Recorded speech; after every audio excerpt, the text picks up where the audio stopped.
Are you struggling with getting rid of negativity? Do you want to start feeling good and positive so badly, but you just can't seem to make it happen? Also, how do you exactly use Indigenous teachings to attract positive energy? In today's video, I'll talk about the biggest mistakes when trying to use Indigenous teachings to attract positive energy. Hi there, I'm Mallory. Welcome back to the Tribal Trade channel, where we share new videos every single week about smudging, Indigenous teachings, and Native culture. Be sure to subscribe and hit the bell so that you never miss a video. There are many ways that you can attract positive energy using Native teachings. Here at Tribal Trade, we love to talk about all things smudging, sacred medicines, and attracting the kind of energy that can dramatically improve and even change your life. We've helped tens of thousands of people in using Indigenous teachings to get rid of negative energy and invite in positive energy, and we'd like to help you to do that too. If that sounds good to you, then by the end of this video, you'll know exactly how you can avoid this mistake when using Indigenous teachings to attract positive energy. There are three big mistakes when using Indigenous teachings to attract positive energy, and they are having unclear intentions for reconnecting, smudging, or any other Indigenous practice. 2, not valuing the importance of balance or knowing how to regain balance. And 3, not practicing with enough thoughts and feelings of gratitude.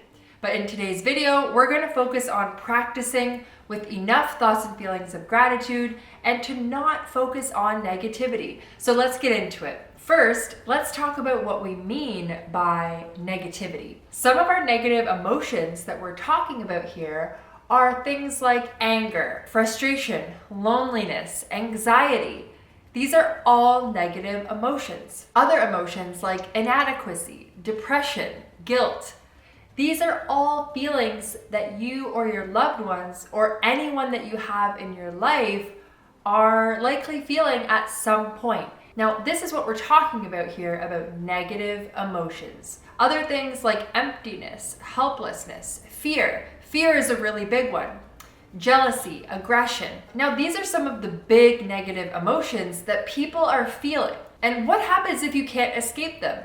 What do? The first reason why it's so hard to escape negativity is because thinking about how you can't escape the negativity will make it even more difficult to escape it.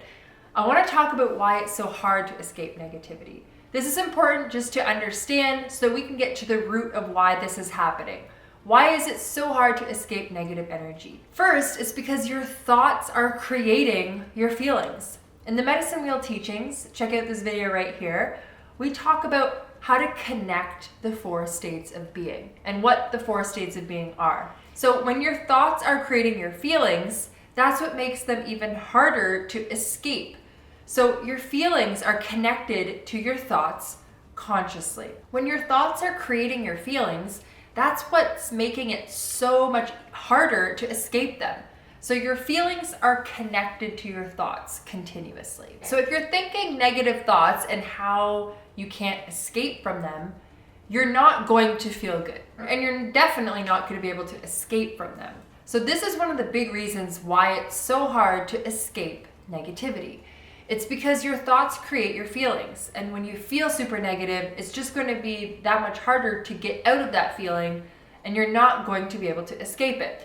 Because your feelings are connected to your physical being. It's all connected. So that's the first reason.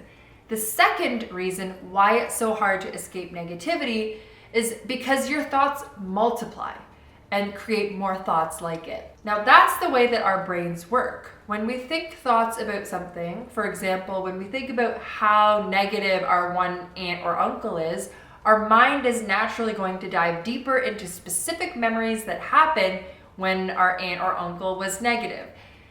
And maybe more examples, and then maybe compare it to another example where someone else was negative, and then try to decide between which of the two was worse. And before we know it, we have a million thoughts and a million examples and situations that are fresh in our minds about negativity, and make it even deeper and more difficult to escape from that negative cycle.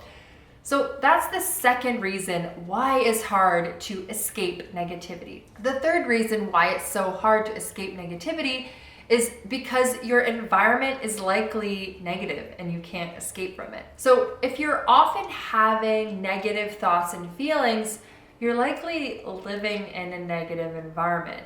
So this could be your home, your family, your workplace. The general vibe or energy that you're feeling is likely not positive, if you're even thinking about this at all. And unfortunately, it's a really common thing. So if your environment is majorly positive, you likely aren't experiencing any of this negative energy that you can't escape from. And likely this is irrelevant to you. So that's the third reason why it's so hard to escape negative energy. The fourth reason why it's so hard to escape negativity is that negativity is louder than positivity. Negative voices are louder than positive voices. This is what's called the negative bias.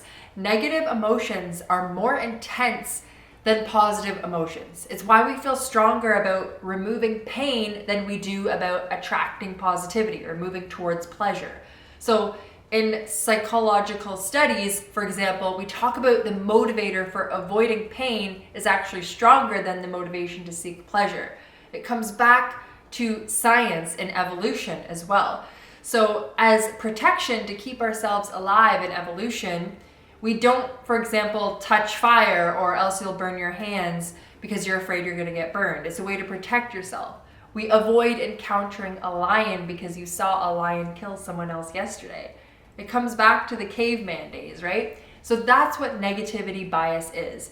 Every passing experience that we've had as human beings has grown this as a protective measure in our brains to prevent us from doing things in a strong way that are negative. So when anything is negative, it's going to stand out in our minds much louder than positive things.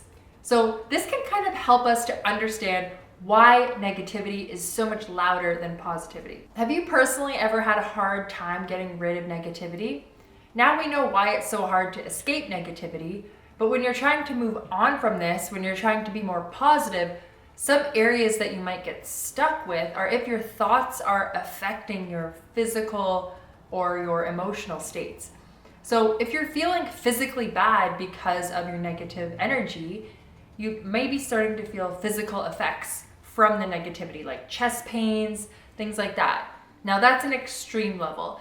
So how do we fix this in order to attract positive energy? The first step in escaping negative energy is by identifying places where you might be getting stuck in. So one place that you might get stuck in might require some physical troubleshooting, like exercise. Another place that you might get stuck is when your environment is negative and you can't really change it.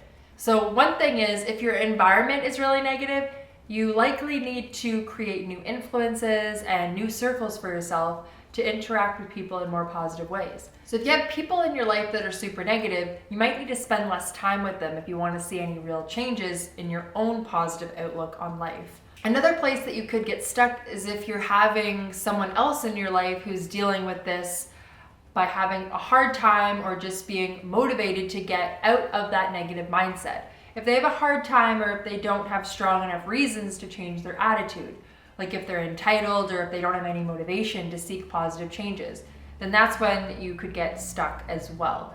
Now, the second and most important step in escaping negativity is to implement gratitude practices.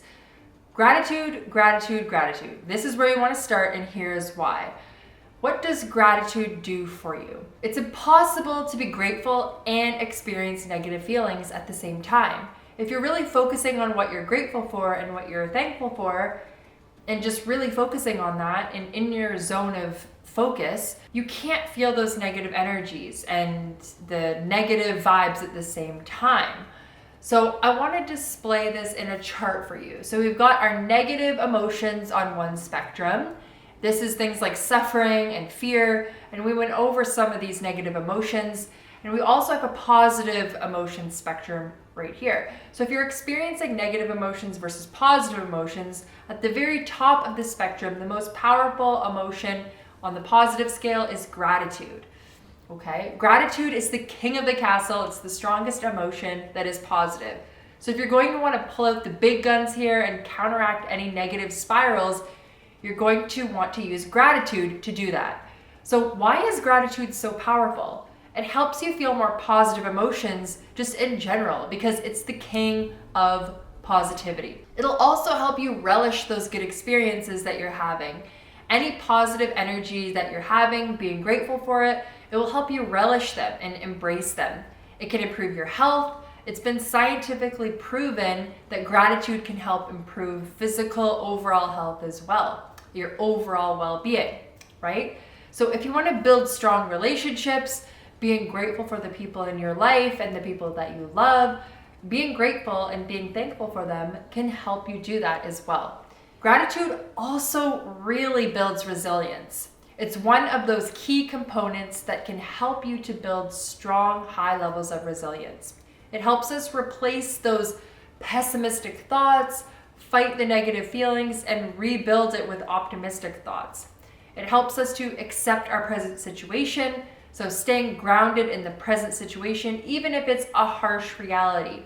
It helps us deal with the things that are good in front of us and accept our present situation. Gratitude can help us to maintain good health by regulating our metabolic function and control our hormonal imbalances as well. So this is like we're talking about our physical health here, right? Our physical hormones, and gratitude can help us with our hormones. That's pretty amazing, I think anyway.